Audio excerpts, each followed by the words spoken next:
দ্রৌপদী যজ্ঞ থেকে উৎপন্ন বলে তার নাম যাজ্ঞসেনী। মহারাজ দ্রুপদ এক যজ্ঞ করেছিলেন সন্তান লাভের আকাঙ্ক্ষায়। সেই যজ্ঞ থেকে তার এক পুত্র এবং এক কন্যা লাভ হয়। পুত্রের নাম হলো যজ্ঞসেন আর পুত্রীর নাম রাখা হয় যাজ্ঞসেনী।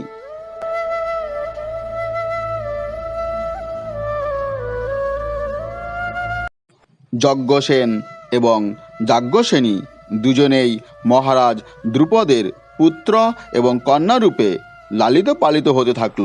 কিন্তু নামকরণের পরিবর্তন হলো ইতিমধ্যে দুজনেরই। পুত্রের নাম হলো ধৃষ্টদ্যুম্ন এবং কন্যার নাম রাখা হলো দ্রৌপদী। তখনকার দিনে দেশের নাম এবং পিতার নামের সাথে সঙ্গতি রেখে কন্যার নামকরণ করা হতো।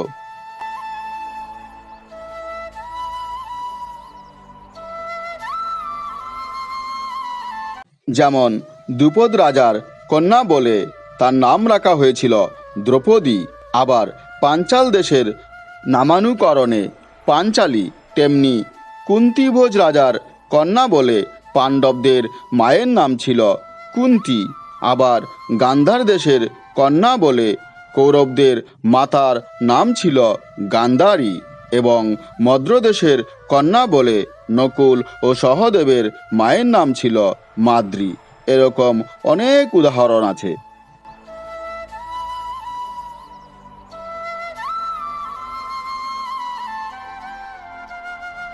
এখন প্রশ্ন হলো, দ্রৌপদীর কেন পঞ্চস্বামী হলো? জানেন কি বন্ধুরা? চলুন বন্ধুরা, আজ জেনে নেওয়া যাক দ্রৌপদীর কেন পঞ্চস্বামী প্রাপ্ত হলো।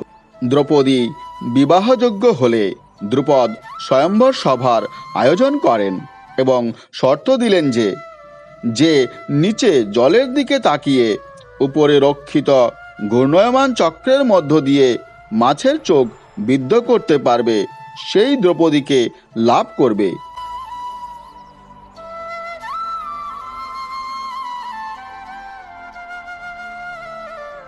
এই পরীক্ষায় জয়লাভ করলেন অর্জুন।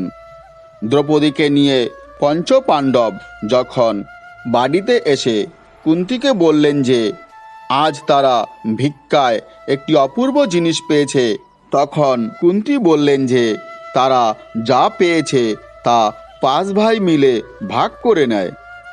এ কী করে সম্ভব? একটি মেয়েকে 5 জনে কি করে বিবাহ করবেন? সংবাদটি দ্রুপদ এবং ধৃষ্টদ্যুম্নের কাছে পৌঁছে গেল।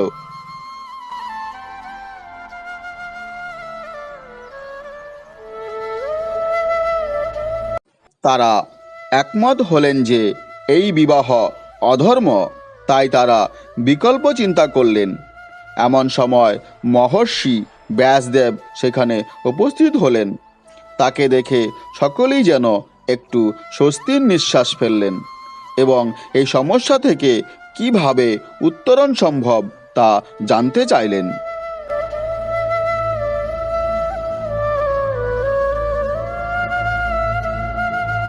তখন ব্যাসদেব বললেন যে দ্রৌপদীর 5 স্বামী হবে, এটাই দৈবের লিখন। তার পূর্বজন্মের কাহিনী শুনলেই আপনারা সব তা বুঝতে পারবেন। কোনো এক তপোবনে এক মহর্ষির কন্যা বাস করতেন। তার বিবাহকাল অতীত হলেও তার বিবাহ সম্পন্ন হয়নি। তাই তিনি কঠোর তপস্যায় ভগবান শিবকে প্রসন্ন করলেন।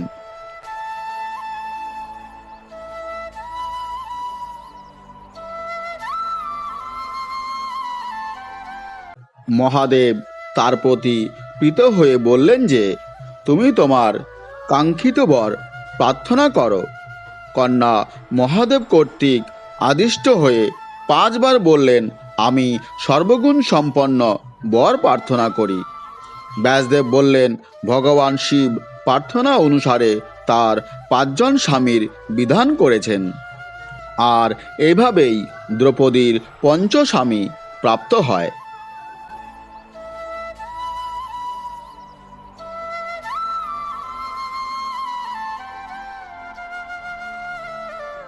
হ্যালো ফ্রেন্ডস, ভিডিওটি কেমন লেগেছে যদি ভালো লেগে থাকে তাহলে অবশ্যই লাইক, শেয়ার এবং কমেন্ট করবেন।